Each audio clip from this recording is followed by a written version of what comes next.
नमस्कार दोस्तों, मैं राहुल सिंह राजा बस स्वागत करता हूं मेरे यूट्यूब चैनल पर आप सभी का। देखो दोस्त, जैसे आपके हमने साइंस की एक सीरीज़ स्टार्ट करी थी, है ना। तो उसी में मेरा क्लास 6 का चैप्टर नंबर 2 है। तो आइए स्टार्ट करते हैं। देखा है हमने अपने खाद्य जो चैप्टर का नाम है भोजन और उसके घटक के। आपके भोजन के घटक क्या क्या होते हैं। देखा है अध्याय 1 में हमने उन खाद्य पदार्थ की सूची बनाई थी जिन्हें हम खाते हैं। भारत के विभिन्न भागों में खाए जाने विभिन्न विभिन्न व्यंजनों के बारे में भी हमने बताया था। इन्हें मानचित्र में अंकित किया गया था। इस प्रकार भोजन में चपाती, दाल, बैंगन भरता हो सकता है, दूसरे चावल, सांभर तथा भिंडी हो सकती है। इसके अतिरिक्त अन्य भोजन में अप्पम, मछली, सब्जियाँ हो सकती हैं। मतलब कुल मिला के अलग अलग वेराइटीज़ ऑफ फूड्स के बारे में बताया। अलग अलग भोजन किस प्रकार के होते हैं, है ना। आमतौर पर हमारे आहार में अन्न से कम एक व्यंजन होता है। दूसरे खाद्य पदार्थों में दाल या मांस का कोई व्यंजन तथा सब्जी हो सकती है। इसमें दही, मट्ठा, अचार भी शामिल होते हैं। तो मतलब हो सकते हैं। तथा इस आहार के कुछ उदाहरण सारणी 2.1 में अध्याय के प्रस्तावित क्रियाकल्प में दिया गया। छोड़ो इसको। कभी कभी हम अपने भोजन में वस्तुतः इन सभी व्यंजनों को नहीं ले पाते। यदि हम यात्रा पे होते हैं तो हम वही खा लेते हैं जो रास्ते में उपलब्ध होता है। जो कुल अलग बात कर रहा है, जैसे हम कई बातें को जब हम घर पे खाना खाते हैं तो यार सीधी सी बात है, हम कोई पौष्टिक अच्छा आहार ही लेते हैं, है ना, अच्छा खाना खाते हैं। लेकिन कई बार जब हम कहीं जा रहे होते हैं तो फिर वहाँ पर ऐसा होता है कि भाई हमें खाना अच्छे से नहीं मिल पाता है ना। अच्छा खाना नहीं मिलता तो जो मिलता है, जैसे स्टेशनों के पास तुम जाओगे तो सबसे रद्दी खाना वही मिलता है ना। तो अब लेकिन मजबूरी क्या कर सकती है। अब भूख लग रही है तो अपन खाना ही पड़ेगा अपन को। समझ में आ रहा है कि नहीं आ रहा। तो वही बात है। तो कुछ लोगों के लिए संभव नहीं हो पाता हम इस तरह के विविध व्यंजनों पर समय खा सकें। आहार में विभिन्न खाद्य पदार्थों के इस तरह के वितरण का कोई आधार होना चाहिए। कोई कोई ना कोई आधार होना चाहिए। क्या हम अपने शरीर में विशेष प्रयोजन के लिए विभिन्न प्रकार के भोजन की आवश्यकता होती है। तो ये तो बिल्कुल सही बात है यार। देखो हमारे शरीर में क्या होता है कि बॉडी को अलग अलग काम करने के लिए अलग अलग टाइप के फूड, वेराइटीज़ ऑफ फूड के मतलब कंपोनेंट्स की आवश्यकता होती है, जैसे प्रोटीन, विटामिन, कार्बोहाइड्रेट, है ना। जिसे आगे बढ़ेंगे अपन। विभिन्न खाद्य पदार्थ के बारे में। विभिन्न खाद्य पदार्थ क्या होते हैं। हम जानते हैं कि प्रत्येक व्यंजन एक या एक से अधिक प्रकार की कच्ची सामग्री से बना होता है। बिल्कुल सही बात है ना। या जंतु से मिलते हैं। इस कच्ची सामग्री के संघटक क्या हैं। इस कच्ची सामग्री हमारे शरीर के लिए आवश्यक घटक होते हैं। इन घटकों को हम पोषक कहते हैं। बस यहाँ से आपके लिए पहली इंपॉर्टेंट लाइन स्टार्ट हुई है कि ऐसे घटक जो हमारे शरीर के लिए आवश्यक होते हैं उन्हें क्या कहते हैं, पोषक कहते हैं। क्या कहते हैं, पोषक। हमारे भोजन के मुख्य पोषक कौन कौन से होते हैं भैया। कार्बोहाइड्रेट होता है, प्रोटीन होता है, वसा होता है, विटामिन, खनिज, लवण। इसके अतिरिक्त भोजन के रुक्षांश तथा जल भी क्या होते हैं, शामिल होते हैं, जिनकी हमारे शरीर को आवश्यकता होती है। तो ये सारे वो कंपोनेंट हैं जिनको हमारे शरीर की क्या होती है, आवश्यकता होती है। क्या सभी खाद्य पदार्थ में ये सभी पोषक उपलब्ध होते हैं। कुछ साधारण विधियों में हम ये जान सकते हैं कि कच्ची सामग्री या पके हुए भोजन में कौन सा एक अधिक पोषक उपस्थित है। कार्बोहाइड्रेट प्रोटीन तथा वसा के परीक्षण अन्य पोषक के परीक्षण की अपेक्षा सरल हैं। आइए हम इन परीक्षणों को करके देखते हैं। तो इन परीक्षणों को मेरे हिसाब से आपके लिए ज़रूरी नहीं है, ठीक है ना। अब जो ज़रूरी वो बताता हूँ मैं आपको। देखो अब देखो, जो परीक्षण है इनको करने के लिए आपको आयोडीन चाहिए, है ना। आयोडीन आप जानते होंगे नमक में पाया जाता है। कॉपर सल्फेट, कास्टिक सोडा, है ना। जैसे विलेनों की आवश्यकता होगी हमें। कुछ परख नलियाँ तथा ड्रॉपर की आवश्यकता होगी। इन परीक्षणों को पके हुए भोजन तथा कच्ची सामग्री इनको छोड़ दो अपन, है ना। कोई मतलब का नहीं है अपने लिए। देखो लिखा है विभिन्न पदार्थों की जांच करने देख सकते हैं किसमें कार्बोहाइड्रेट उपस्थित है। कार्बोहाइड्रेट कई प्रकार का होता है। देखो कार्बोहाइड्रेट क्या होते हैं, कई प्रकार के होते हैं। जैसे भोजन के लिए पाए जाने वाले मुख्य कार्बोहाइड्रेट का मंड तथा शर्करा है। अब देखो आप जानो, एक बात को समझो कि जो मंड होता है ये पाया जाता है जो प्लांट्स के अंदर। किसके अंदर, प्लांट्स के अंदर। और जो शर्करा कार्बोहाइड्रेट है ये इंसानों की ह्यूमन बॉडी के अंदर, यानी जंतु जो होते हैं, एनिमल्स में बोल सकता हूँ, एनिमल्स के अंदर। यहाँ ध्यान रखना कि ह्यूमन्स भी इसी के अंदर आते हैं, एनिमल्स के अंदर, ठीक है ना बेटा। तो अब शर्करा भी कई टाइप का शर्करा है। शर्करा क्या है, एक कंपाउंड है। अब इसके अलग अलग टाइप के, इसमें अलग अलग टाइप के शर्करा होती हैं, जैसे ग्लूकोज, फ्रक्टोज, है ना, स्टार्च। ये सब शर्करा के ही टाइप में। समझ में आ गया कि नहीं आ गया। अब लिखा है परीक्षण में तनु कच्ची सामग्री विलयन लीजिए। आयोडीन विलयन की 4-2-3 बूंदे का खाद्य पदार्थ के रंग में होने वाली परिवर्तन देखिए। ये नीला या काला हो गया है। यह नीला या काला रंग मंड की उपस्थिति दर्शाता है।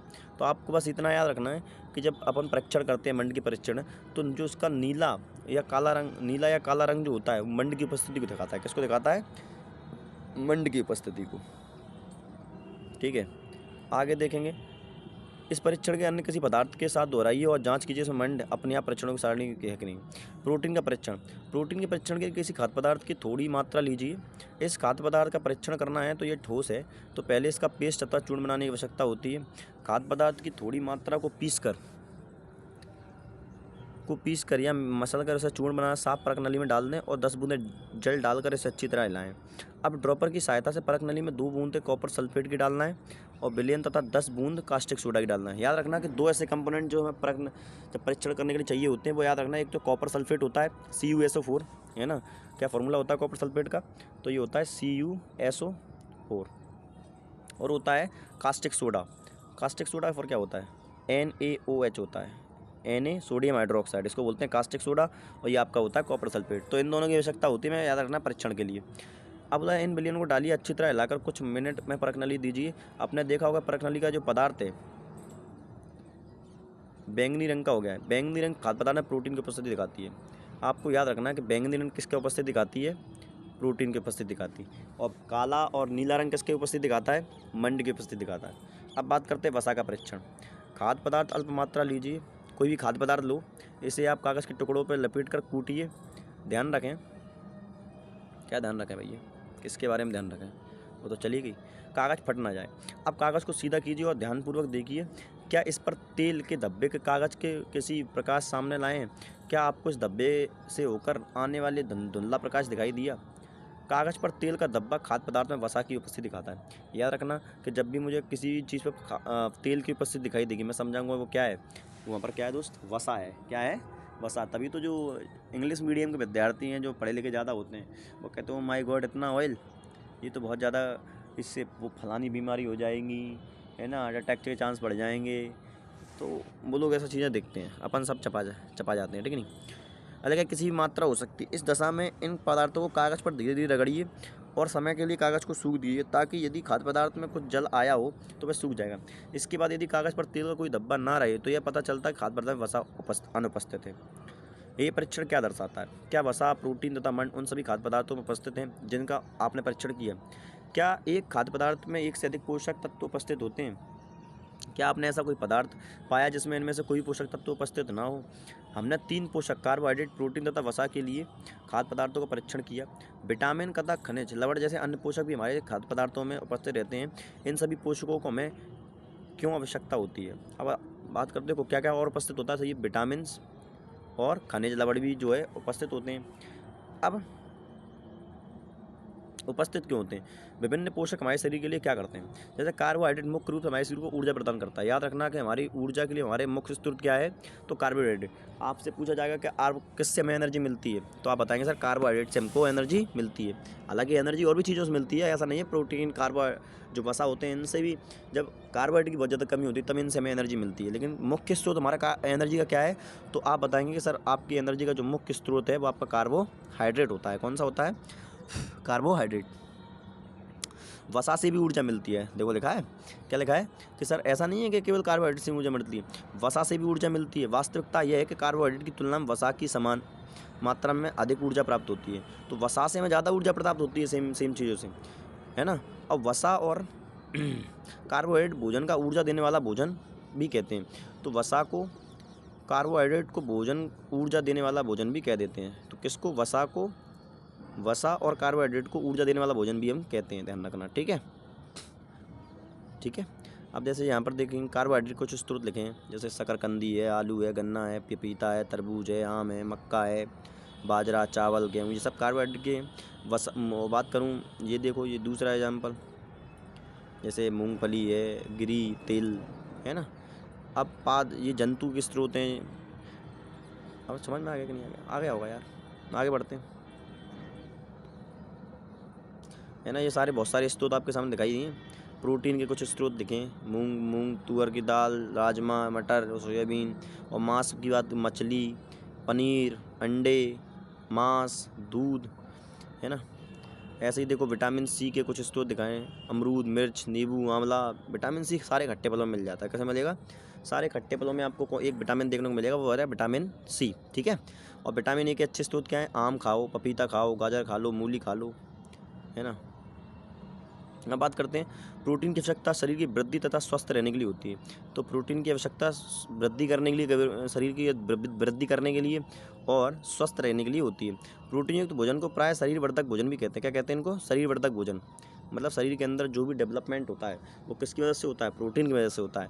यानी वसा और कार्बोहाइड्रेट तुमको एनर्जी देते हैं, है ना। विटामिन रोगों से हमारे शरीर की रक्षा करता है, तो रोगों से रक्षा करता है ना। किससे रक्षा करता है भैया, है ना। विटामिन रोगों से हमारे शरीर की रक्षा करता है। विटामिन हमारी आँख, अस्थियों, दांत और मसूड़ों को स्वस्थ रखने में जो है मदद करता है। विटामिन कई प्रकार के होते हैं जिन्हें अलग अलग नामों से भी जाना जाता है ना। जैसे vitamin A, vitamin B, vitamin C, vitamin D, vitamin E और विटामिन के नाम से जाना जाता है। विटामिन कई समूह होते हैं। विटामिन बी कॉम्प्लेक्स कहते हैं। हमें सभी प्रकार के विटामिनों की अल्प मात्रा में आवश्यकता होती है। विटामिन ए हमारी त्वचा में, आंखों को स्वस्थ रहे। याद रखना, विटामिन बी कॉम्प्लेक्स का मतलब होता है कि विटामिन बी के भी सब टाइप होते हैं। विटामिन B1, विटामिन B2 ऐसे करके विटामिन कुल 7 टाइप का होता है। कितने टाइप का होता है, 7 टाइप का होता है। बी के अंदर भी सब टाइप होते हैं, जैसे B1, विटामिन B2 ऐसे करके 7 टाइप होते हैं, 7 या 8 टाइप होते हैं टोटल, है ना। चलिए अब देखो यहाँ कुछ विटामिन लिखे, उनके काम लिखे हैं कैसे। तो विटामिन ए हमारी त्वचा और आँखों के लिए आवश्यक होता है। आपसे पूछा जाएगा विटामिन ए किसकी कमी को पूरा करता है, आँखें। यानी आपकी अगर आँखें कमज़ोर हो रही हैं तो यानी आपके अंदर विटामिन ए की कमी है। विटामिन सी रोगों से लड़ने में मदद करता है, यानी विटामिन बी फाइटर है। जितनी जो बीमारियाँ आती हैं उनसे लड़ने के लिए कौन काम करता है, विटामिन सी करता है। विटामिन डी हमारी हड्डियों और दांतों को मजबूत करता है। लेकिन ये आपकी हड्डियाँ कमज़ोर हैं, दांत कमज़ोर, तो इसके अंदर इसका मतलब ये है कि आपके अंदर विटामिन डी की कमी है। दांतों के लिए कैल्शियम उपयोग करने में हमारे शरीर की सहायता करता है। विटामिन डी कैल्शियम का उपयोग लाता है, कैल्शियम बनाता है, ध्यान रखना। विभिन्न विटामिन से भरपूर भोजन चित्र 2.1 में दिखाए गए हैं। छोड़ो यार इसको, ठीक है। आगे देखते हैं। हमारे शरीर में सूर्य की प्रकाश की उपस्थिति में विटामिन बनता है। अच्छा, बहुत से लोगों को ये भ्रम रहता है कि धूप से हमें विटामिन डी मिलता है। धूप से हमें विटामिन डी नहीं मिलता है। धूप की उपस्थिति में हमारा शरीर विटामिन डी बनाता है, यानी हमारी स्किन पर, हमारे शरीर में ही विटामिन डी बनता है, धूप से नहीं मिलता है, ध्यान रखना। लेकिन धूप की उपस्थिति में बनाता है। इन दोनों कोई भी सूर्य के प्रकाश में नहीं रह पाता, जिस लोगों में इसकी कमी आ जाती है। तो अब आज के समय में क्या है, आदमी बिल्कुल काला नहीं होना चाह रहा, तो धूप की उपस्थिति में नहीं रहता, तो इस समय क्या होता है, विटामिन डी की बहुत सारी कमी जो है आ जाती है शरीर के अंदर, है। ठीक है दोस्त, आज के लिए इतना रखेंगे। इस चैप्टर को हम आधा चैप्टर करेंगे अगली क्लास में, ठीक है। धन्यवाद।